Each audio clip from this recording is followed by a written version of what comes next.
Kwenye hizi tiba za asili kuna tiba nyingine ambazo ni rahisi sana. Mfano unaona hii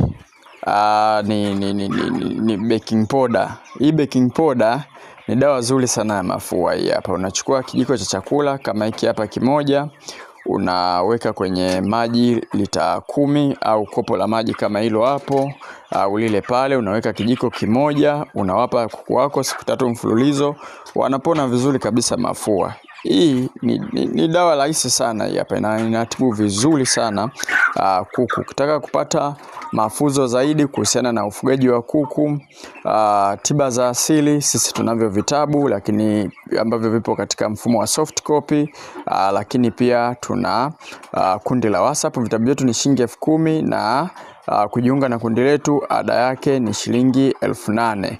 Kwa hiyo tupigie namba ya simu hiyo hapo tuwasiliane. Tutakuelekeza vitu vingi sana vinavyohusiana na ufugaji wa kuku kwa njia ya asili.